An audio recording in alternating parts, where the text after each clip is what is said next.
जय हिंद मेरे प्यारे साथियों। तो अभी कई बच्चों का ये डाउट आ रहा है कि सर 3 अगस्त को तो पेपर है, तो एक पेपर अटेम्प्ट करने की सर क्या फिजिक्स में क्या जो है उसमें पैटर्न रहना चाहिए, जिससे हम लोग पूरे क्वेश्चन कम से कम देख तो पाएं कि क्या क्या जो है क्वेश्चंस आपके जो है आए हुए हैं। तो सिंपल सी बात है, आपको पता है कि आपके पूरे एग्जाम में जो है थ्योरेटिकल क्वेश्चंस भी होंगे, न्यूमेरिकल क्वेश्चंस भी होंगे, और जाहिर सी बात है कि थ्योरेटिकल क्वेश्चंस की संख्या और इनकी लगभग या तो कहें इक्वल या थ्योरेटिकल थोड़ा सा कम क्वेश्चंस जो है आपके होंगे।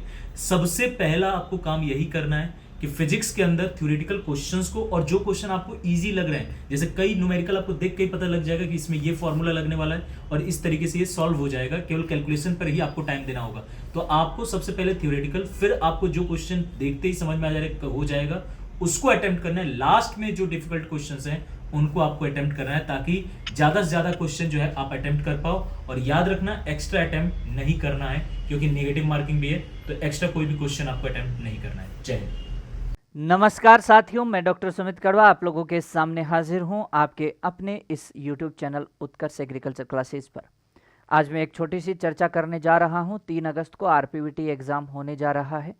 आरपीवीटी 2025 के इस एग्ज़ाम में बायोलॉजी के प्रश्न कैसे अटेम्प्ट करें, इसके बारे में अपन चर्चा करने वाले हैं। तो चलिए शुरू करें। आज का अपना जो छोटा टॉपिक है वो है कि बायोलॉजी के प्रश्न सॉल्व करने का बेस्ट तरीका क्या है। तो बायोलॉजी के जो प्रश्न सोल्व करने का सबसे बेस्ट तरीका रहेगा, आप लोगों को ऐसे क्वेश्चंस बहुत सारे मिलने वाले हैं जो आपने पहले पढ़े हैं, या तो हमसे तैयारी करते समय या पहले। तो ऐसे सवाल तो आप आसानी से सोल्व कर देंगे। दूसरे सवाल ऐसे होंगे जिसके अंदर आप जो है 2 ऑप्शन को कट कर देंगे। ध्यान रहे, ऐसा सवाल बायोलॉजी के अंदर आपको छोड़ करके नहीं आना है, उसमें रिस्क लेना ही लेना है। जब 2 ऑप्शन कट हो जाते हैं, क्योंकि आपके जो नेगेटिव मार्किंग है वो 1/4 नेगेटिव मार्किंग है। एक सिंपल तरीके से इसको समझ सकते हैं कि यदि आप 10 क्वेश्चन इस प्रकार के करके आते हैं और मान लीजिए आपके उनमें से 3 ही सही होते हैं और 7 गलत हो जाते हैं,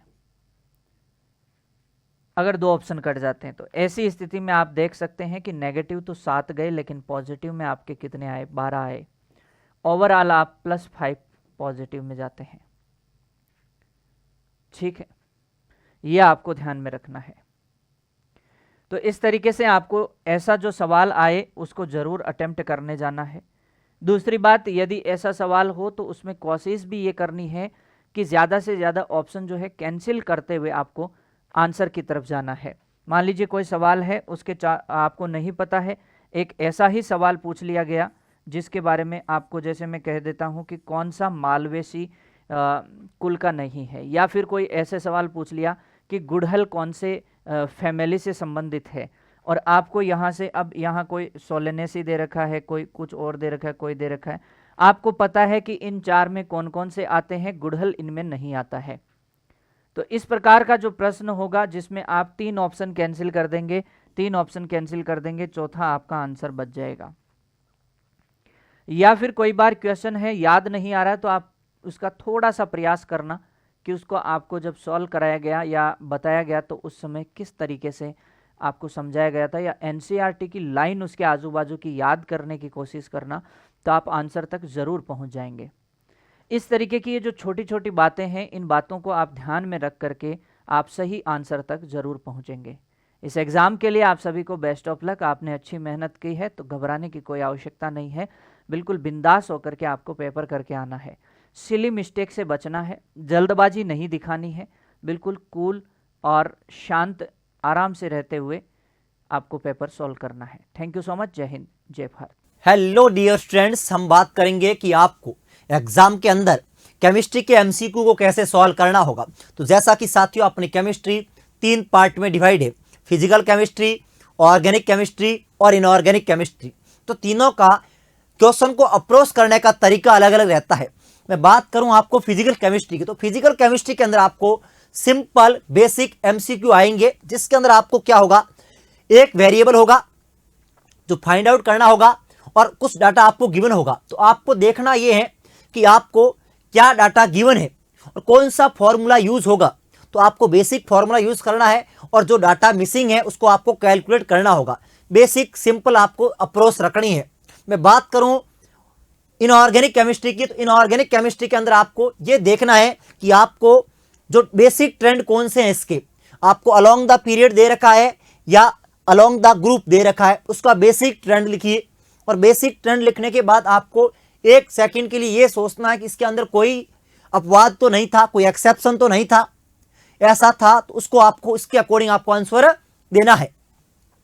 और साथ ही साथ यदि आपको ऑर्गेनिक की मैं बात करूं तो organic just like a biology रहती है आपको, तो आपको ये देखना है कि ऑर्गेनिक के अंदर कि रिएजेंट कौन सा गिवन है, ये रिएजेंट क्या काम करता है, कोई नेमिंग रिएक्शन तो नहीं दी गई है, कोई नेमिंग का कोई प्रोडक्ट तो नहीं है, कोई डिस्टिंग्विश टेस्ट का प्रोडक्ट तो नहीं है ना। आपको हर एक एंगल के अंदर ऑर्गेनिक में आपको देखना है ये रिएजेंट क्या काम करेगा, कोई ऑक्सीडाइजिंग एजेंट है, कोई रिड्यूसिंग एजेंट है, कोई टेस्ट का है, इस बातों का आपको ध्यान रखना होगा। और यदि फिर भी आपको इनऑर्गेनिक और ऑर्गेनिक में दिक्कत हो कि सर आप कंफ्यूजन हो रहे हो, तो आप एलिमिनेशन मेथड का यूज कर सकते हो कि आप चारों ऑप्शन को देखिए, वो ऑप्शन ढूंढिए जो कभी नहीं हो सकता। उनमें से मैक्सिमम टाइम 2 ऑप्शन ऐसे रहते हैं कि कभी जिंदगी में वो हो ही नहीं सकते उसका आंसर।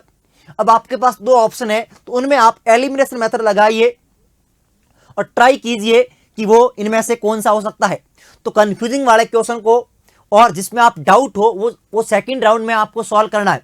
जो फर्स्ट राउंड के अंदर आपने जो पेपर सॉल्व किया है उसमें वो प्रश्न करने हैं जो आपको 100% आते हो और टाइम कंज्यूमिंग कम हो। ऐसा ना करे फिजिकल केमिस्ट्री के अंदर कि आप एक प्रश्न को लेके 2 से 3 मिनट दे दे। आपको किसी भी क्वेश्चन के अंदर मैं कहूंगा फिजिकल केमिस्ट्री में 1.5 मिनट से ज्यादा नहीं देना है और प्रॉपर प्रत्येक सब्जेक्ट को आपको प्रॉपर टाइम देना है ना। तीनों सब्जेक्ट को इक्वल प्रॉपर टाइम देना है।